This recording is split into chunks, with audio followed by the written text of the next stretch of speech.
ሰላም እንዴት ናችሁ? ዛሬ የቱርክ ፊልም ይዤላችሁ መጥቻለሁ። ከዛሬ ጀምሮ በተከታታይ ቀናት የሞባይል ካርድ ፖስት ስለማደርግ ካርዱ እንዲደርሳችሁ ሰብስክራይብ እያደረጋችሁ እንዳስተካክለው የምትፈልጉት ነገር ካለ ኮሜንት ቦክስ ላይ ከመጻፍ ወደኋላ እንዳትሉ። ሁልጊዜም እንደምላችሁ የምሰራቸው ፊልሞች ሌሎች ሰዎች ጋር እንዲደርስ የላይክ ምልክቷን ተጫኑ። ወደ ፊልሙ ታሪክ ስንሄድ ፊልሙ ሲጀምር አዝሚር የምትባል ልጅ ያስተዋውቀናል። በጣም ብቸኛ ናት። ትምህርት ቤት ውስጥ ጓደኛ እንኳን የላትም።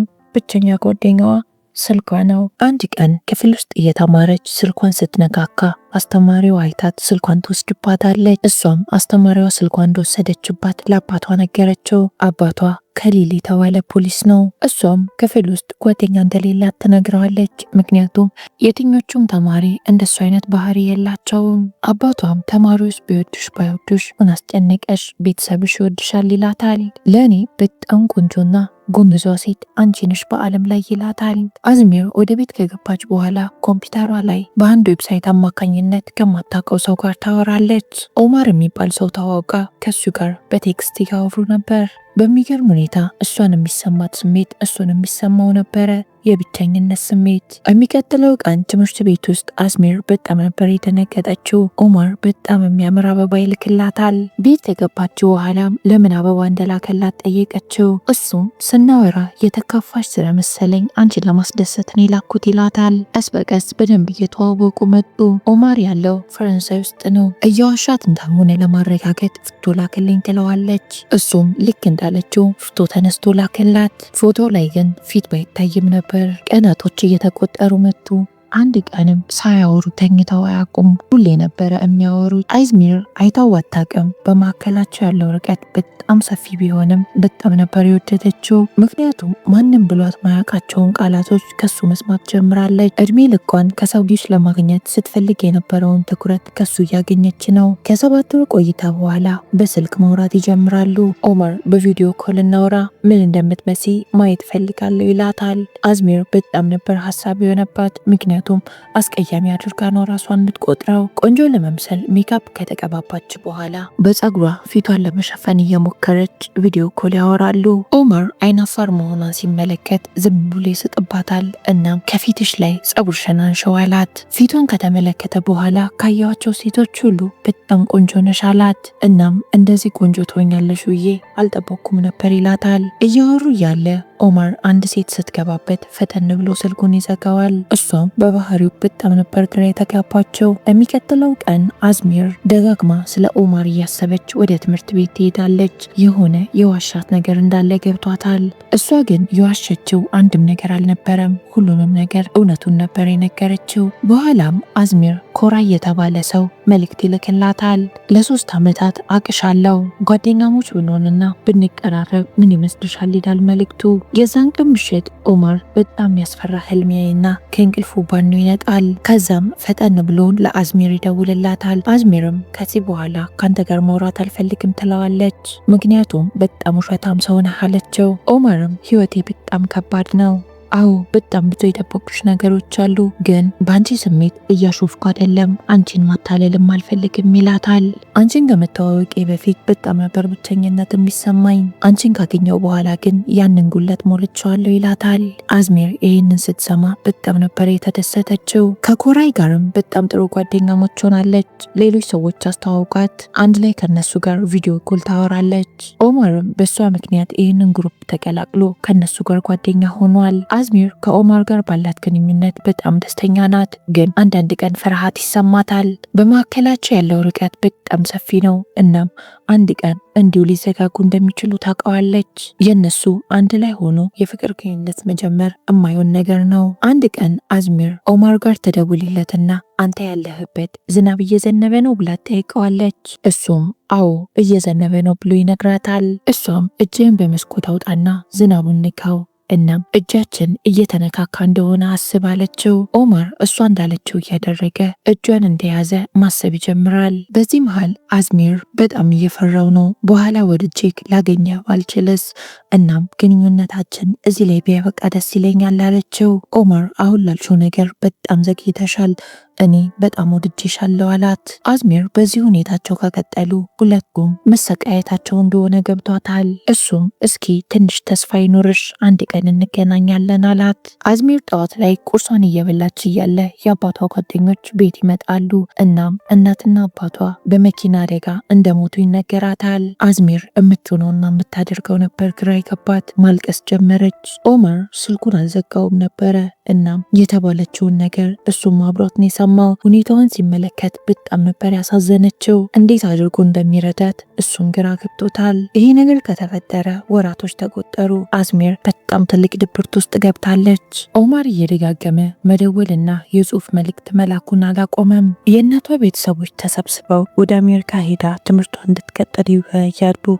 እሷ አልፈልግም፣ እዚሁ ቱርክ ነው የሚቆየው አለቻቸው። እናትና አባቷን ከሚያስታውሷት ነገሮች መራቅ አልፈለገችም ነበር። አዝሚርም ጥሩ ውጤት በማምጣቷ ምክንያት ወደ ዩኒቨርሲቲ ትገባለች።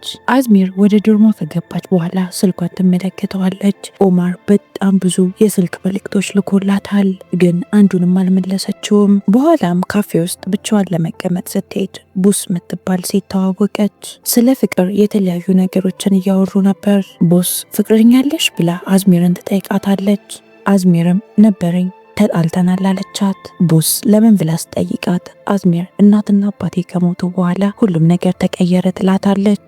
አዝሚር ወደ ዶርሟ ከተመለሰች በኋላ ስለ ኦማር ማሰብ ማቆም አልቻለችም። ከሱ ርቃ መቆየት እንደማትችል ስትረዳ እንደናፈቃት በቴክስት ታሳውቀዋለች። ኦማርም እኔም ናፍቀሽኛል ብሎ ወዲያው ነበር የላከላት። የሚቀጥለው ቀን ዩኒቨርሲቲው አዲስ ገቢ ተማሪዎችን ለመቀበል ፓርቲ አዘጋጅቶ ነበር። አዝሚርም ኦንላይን የተዋወቃቻቸውን ጓደኞቿን እነ ኮራይን በአካል አገኘቻቸው። በርክ የተባለ ሰውም ጠጋ ይልና አዝሚርን ሊያናግራት ይሞክራል። ምክንያቱም በጣም ወዷታል። ኦማርም በዛኑ ሰዓት ነበር የደወለላት። እናም አጠገቧ የወንድ ድምፅ ሲሰማ ግራ ይጋባል። በጣም ቀንቶ ስልኩንም ይዘጋዋል። አዝሚር አዲስ የተዋወቀቻት ጓደኛዋ ቡስ ጤነኛ አልመሰለቻትም። እናም ደህና ነሽ ብላ ጠየቀቻት። ቡስም ሆዴን እያመመኝ ነው ትላለች። አዝሚር ይዛት ወደ ሽንት ቤት እየሄደች እያለ ቡስ ደም ይፈሳትና ራሷን ስታ ትወድቃለች። አዝሚርም ሆስፒታል ይዛት ነበር የሄደችው። ሐኪሙም ቡስ በቅርብ ጊዜ ባደረገችው ውርጃ ምክንያት ለዛ ነው ብዙ ደም እየፈሰሳት የነበረው ይላታል። ቡስ በተፈጠረው ነገር በጣም አፍራ ነበረ። እናም እያለቀሰች ነው። አዝሚር ቡስ ምንም ነገር እንዳታስብ እየነገረቻት ከአጠገቧ ሳትለይ ያንን ጊዜ ታሳልፋለች። የሚቀጥለው ቀን አዝሚር ዩኒቨርሲቲው ፍራንስ ወዳለ ዩኒቨርሲቲ ስኮላርሺፕ እንደሚሰጥ ታያለች። እናም አፕላይ ለማድረግ ወሰነች ከኦማር ጋር አንድ ላይ ለመሆን ብላ። ኦማርም አዝሚር ጋር ይደውልላትና ምን ስትሰሪ ዋልሽ ብሎ ይጠይቃታል። እሷም ከቡርክ ጋር ነው ያልኩት ካፌ ውስጥ አለችው። ኦማርም እሺ ሌሎች ወንዶችን አትቅረቢ ብሎ በጣም እየተነጫነጨ ይነግራታል። የዛን ቀን ምሽት ኦማር ለአዝሚር ይደውልላታል። ከድምፁ እንደሚያስታውቀው በጣም ከፍቶታል። እናም የሁሉ ጊዜ የደበቃትን ሚስጥር ሊነግራት እንደወሰነም ነገራት። ኦማር ሰው ገሎ ወደ ፍራንስ ሄዶ እንደተደበቀም ይነግራታል። አውቃለሁ እንደኔ አይነት ሰው ላንቺ አይገባም ይላታል። እናም ከምታስበው በላይ እንደሚወዳትም ይነግራታል። ምክንያቱም እሷን ከመተዋወቁ በፊት ኦማር በጣም ብቸኛ ሰው ነበር። አዝሚር ስልኩን ሲዘጋባት እያለቀሰች ደግማ ልትደውልለት ትሞክራለች። እሱም ስልኩን አጥፍቶት ነበር። አዝሚር በጣም ነበር የፈራቸው። እራሱን ቢጎዳስ የሚለው ነገር ነው ጭንቅላቷ ላይ የመጣ ያለው። በዚህም ምክንያት እሱን ለማየት ብላ ወደ ፍራንስ ፕሌን ቲኬት ትቆርጣለች። ኦማር አዝሚር እሱን ብላ እንደመጣች ሲመለከት ማመን አልቻለም። በጣም በደስታ ነበር ያቀፋት። እሷም ትገፈትረውና እሱን መደብደብ ትጀምራለች። ራስህን የጎዳክ መስሎኝ መሞት ነበር ያማረኝ፣ ምን ሆነህ ነው ትለዋለች። ኦማርም ይቅርታ ይጠይቃትና እስክትረጋጋ ድረስ ጭምቅ አርጎ ያቅፋታል። ከተረጋጋች በኋላ ማውራት ይጀምራሉ። ቤት ውስጥ እናትና አባቴ በጣም ነበር የሚጣሉት። እናም ሁሌም ለእናቴ ያግዝ ነበር ይላታል። አንድ ቀን ቤት ውስጥ ሲጣሉ በጣም ተናድጄ ወደ አንድ ፓርቲ ሄድኩኝ አላት። እናም ፓርቲው ላይ በጣም ብዙ ጠጥቼ ነበር። ፍቅረኛዬ ደግሞ ከሌላ ወንድ ጋር ስትጨቃጨቅ ሳያት አላስቻለኝም። ንዴቴ ብልጭ ይልብኝና ያንን ሰው ገፍትሬ ውሃ ውስጥ ከተትኩት ይላታል። ሰውየውም ብዙ ጠጥቶ ስለነበረ መዋኛ ገንዳ ውስጥ ከገባ በኋላ መዋኘት አልቻለም። እናም ውሃ አፍኖት ይሞታል። ከዚህ ነገር በኋላ ፖሊሶች እየፈለጉኝ ስለነበረ ሸሽቼ ወደ ፈረንሳይ መጣሁ አላት። ኦማርም ትክክለኛ ስሙ ኤገር እንደሆነ ይነግራታል። አዝሚር ኦማር በጣም አሳዘናት። በጣም የሚያስጠላና የሚደብር ጊዜ ብቻውን እያሳለፈ ነው። ዝናብ ሲዘንብ በረንዳ ላይ ቆመው ዝናቡን ለመንካት አንድ ላይ ከቤት ይወጣሉ። በዝናቡ ከበሰበሱ በኋላ እያሪ ልብስ ይዛ ስላልመጣች ኦማር የራሱን ልብሶች ይሰጣታል። አዝሚር እሱ ፊት ልብስ መቀየር ትንሽ ስላሳፈራት እሱም ፊቱን ያዞረላታል። አዝሚር ኦማር አጠገቧ እንደተኛ ስትመለከት በጣም ነበር የተደሰተችው። በሚቀጥለው ቀን ኦማር ዞር ዞር እያደረገ አዝሚርን ከተማውን ያሳያታል። አንድ አይነት ንቅሳትም እጃቸው ላይ ተነቀሱ። አንድ ላይ በጣም የሚያምር ጊዜ ነበር ያሳለፉት። የዛን ቀን ምሽት አንድ ላይ ይወጡና አዝሚር ራሷን እስክትስት ድረስ ብዙ አልኮል ትጠጣለች።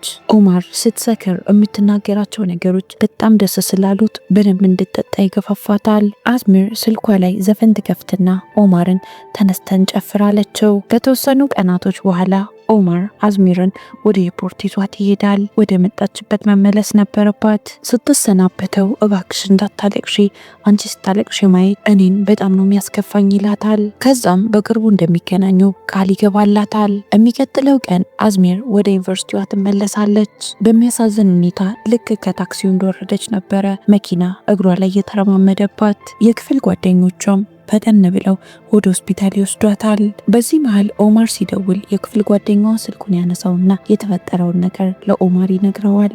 ኦማርም ለአዝሚር የቤተሰቦቼ ሹፌር ያለሽበት መጥቶ ቤተሰቦቼ ቤት ይወስድሻል፣ እስክታገግሚ ድረስ እዛ ቆይ ይላታል።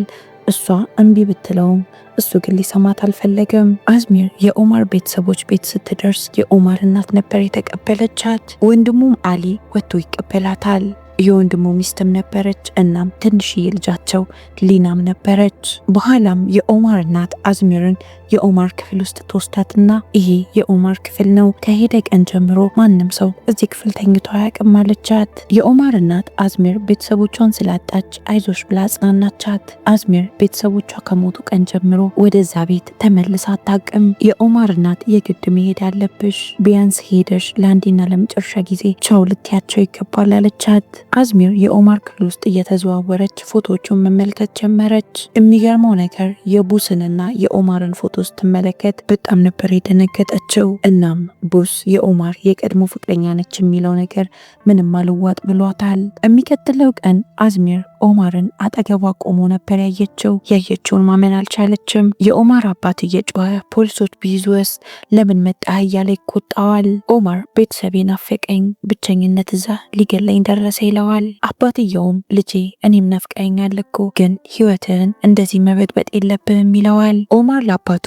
በጣም ጥንቃቄ እንደሚያደርግ ይነግረውና ያሳምነዋል። ከዛም አዝሚርን ወደ ቤተሰቦቿ ቤት ይወስዳታል። ወደ ቤተሰቦቿ ቤት እንደገባች አዝሚር ማልቀስ ነበር የጀመረችው። ከቤተሰቦቿ ጋር የነበራትን ቅርበትና ፍቅር እያሰበች አላስቻላትም። ከተወሰኑ ቀናቶች በኋላ ኦማር ወደ ፍራንስ ይመለሳል። አዝሚር ቡስን መከታተል ትጀምራለች። ነገሮች እንዴት እንደሆኑ ማወቅ ስለፈለገች ቡስን ስትከታተላት ከኦማር ወንድም ከአሊ ጋር ስታወራ አየቻት። ስለሆነ ነገር እያስፈራራት ነው የሚመስለው። አዝሚር ወደ ዶርሟ ከተመለሰች በኋላ ኦማር ጋር ትደውልለትና ቡስ ፍቅረኛው እንደነበረችና እንዳልነበረች ጠየቀችው። እናም ቡስ ቀርባ ጓደኛዋ ያደረገቻት በመሃላቸው ለመግባት እንደሆነ ነው እያሰበች ያለችው። ኦማር ቀደም ብለሽ ይህንን ካወቅሽ ለምን አልነገርሽኝም ይላታል።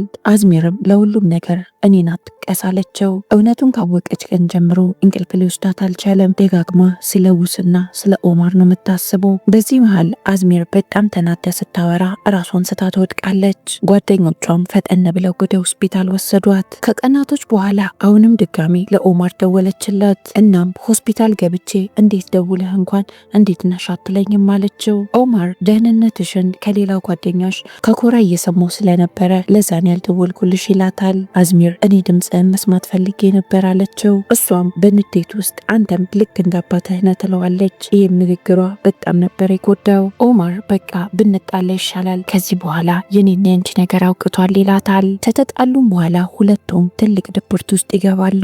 አንድ ቀን ቡስና አሊ ተገናኝተው ሲያወሩ ተደብቃ አዝሚር ከጓደኞቿ ጋር ቪዲዮ ትቀርጻቸዋለች። ነገሮች እንደሚያሳዩን ከሆነ ቡስ ከኦማር ጋር ከተጣላች በኋላ ከወንድሙ አሊ ጋር የፍቅር ግንኙነት ጀምራ ነበር። እናም ከሱ አርግዛለትም ነበር። እሱም ልጁን እንድታስወርደው ብዙ ነገር እያለ አስፈራርቷታል። ነገሮች እንደሚያሳዩን ኦማር በጣም ብዙ ጠጥቶ ልጁን ካገፈተረው በኋላ ልጁ ውሃ ውስጥ ገብቶ በራሱ አልነበረም የሞተው። የአሊ ታላቅ ወንድም ልጁን ውሃ ውስጥ አፍኖ ነበር የገደለው። ይህንንም ያደረገበት ምክንያት አሊ በታናሽ ወንድሙ በኦማር በጣም ነበር የሚቀናበት። እናም እሱን ከህይወቱ ለማስወገድ ይህንን ነገር አደረገ። ቡስም አሊ ያደረገውን ነገር በጠቅላላ እየተመለከተች ነበር፣ ግን ደፍራ ለማንም አልተናገረችም። ቢስ አሊ ያደረገውን ነገር እያነሳችበት እያወራችው ነው። እናም ለምንድን ነው ልጁን የገደልከው ትለዋለች። እሱም አንቺን በጣም ነበር የምወድሽ፣ ወንድሜ አንቺን ሲወስድብኝ አላስቻለኝም ይላታል። በዚህ መሃል ነበረ ፖሊስ ቦታው ላይ ተገኝቶ አሊን ፖሊሶች የወሰዱት። እሷም ለኦማር ተደውልለትና አንተ ነፃነ፣ ልጁን የገደለው ወንድምህ ነው ትለዋለች። ኦማር በወንድሙ ተግባር በጣም ነበር የደነገጠው። እናም ስልኩን ወዲያው ነበር የዘጋው። የዛን ቀን ምሽት ኦማር ለኢዝሜር አሁንም ወድሻለሁ ብሎ የጽሁፍ መልእክት ይልክላታል። እሷም ትደውልለታለች። እኔ ከዚህ ሁሉ ነገር በኋላ ወደ ቱርክ ተመልሼ መኖር አልፈልግም፣ ወደ ፈረንሳይ እኔ ጋር ነይ ይላታል። እሷም እሺ ብላ በሀሳቡ ተስማማች። ከዚያን ቀን ጀምሮ አብረው ይሆናሉ። የዚህ ፊልም ታሪክ እዚህ ላይ ያበቃል። ፊልሙን ከወደዳችሁት ላይክ፣ ሼር፣ ሰብስክራይብ ማድረግ እንዳትረሱ። እወዳችኋለሁ።